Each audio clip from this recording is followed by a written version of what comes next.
रामपुर में शादी का झांसा देकर नर्स के साथ आरोपी ने 5 साल तक उसका शारीरिक शोषण किया। इसके बाद शादी से मना कर दिया।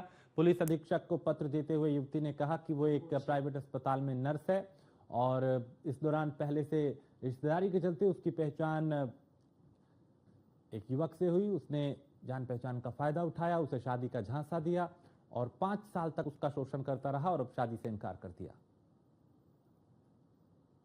लड़के से प्रेम संबंध चल रहा था। ग्राम बांसनगली, थाना भोट, पूरे रिलेशन वालों के बीच था। लड़के कितना समय से प्रेम प्रसंग चल रहा था आपका? कम से कम 5-6 साल से चल रहा था। और उसके घर वाले भी बात करते थे, वो भी बात करते थे। शादी का झांसा दिया था मुझे कम से कम 5 साल से।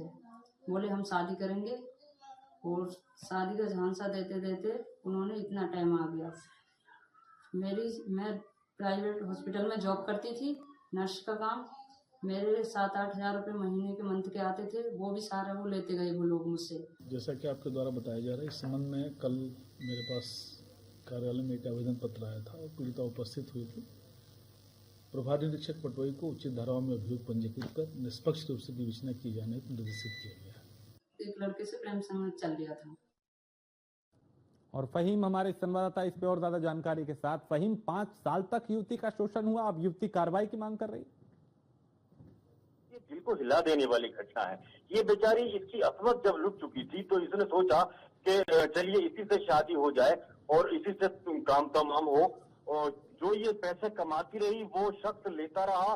5 लाख के ऊपर इसकी चीजों को, पैसों को भी ले लिया, इसकी स्कूटी को भी ले लिया। उसके बाद जब आके जो है वो शादी से ही बिल्कुल इनकार कर दिया। इसका समझौता लोगों ने कराया कि भाई शादी करो थाने के अंदर बैठ के। तो इस बेचारी नर्स से 10,000 रुपए समझौते के नाम पे ले लिए कि पुलिस को देने हैं। इंस्पेक्टर साहब मांग रहे हैं समझौता जब मंजूर होगा, ये जब 10,000 रुपए देंगे। ये सारे आरोप जो लगा रही है ये युवती, ये अपने आप में बड़ी बात है। 5 साल तक लगातार उसके साथ ये घटना घटी है और इस पे बड़ी प्रभावी रूप से कोई कार्रवाई बिल्कुल देखने को नहीं मिली। पुलिस अधीक्षक विद्यासागर मिश्र से मेरी बात हुई है इस मामले में, तो उन्होंने मुझे बताया कि उन्होंने पटवाई थाने को मुकदमा दर्ज करके इस पर कार्रवाई के लिए कहा है। लेकिन इससे पहले की अगर बात करें तो जो कार्रवाई है वो बहुत ज्यादा अच्छी नहीं कही जा सकती, या जिस तरह से इस युवती को इंसाफ दिलाया जाना चाहिए था, जिस तरह से इसके साथ ये घटना घटी है, ये इसकी इज्जत को वापस तो नहीं लाया जा सकता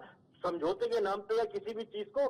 तो जिस तरह से ये चाहती थी, इंसाफ चाहती थी, इंसाफ इसको नहीं मिला। ये चाहती थी कि उसी लड़के से इसकी शादी हो जाने के बाद कम से कम ये अपना जीवन यापन कर ले। फिर कहाँ जाएगी, कहाँ सर छुपाएगी, क्या करेगी जिंदगी में? और कोई गलत कदम अगर उठा लिया इसने तो क्या होगा? जैसे कि इसने कहा भी है कि मैं थाने के अंदर आत्मदाह कर लूंगी अगर मुझे इंसाफ नहीं मिला। तो जिस तरह की ये घटना है रजय अपने आप में बताती है कि किस तरह से महिलाओं के प्रति आज भी जो है वो उत्पीड़न लगातार हो रहे हैं और बढ़ रहे हैं।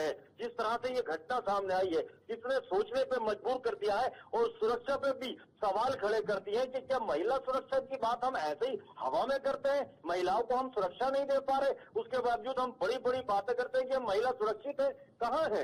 ये 5 साल तक इस अबला का जो है, इस युवती का, बेचारी का असमत लूटी जाती रही और अब आगे जो है इसके साथ शादी करने से भी वो शख्स इनकार कर रहा है जो इसका आरोपी बताया जाता है।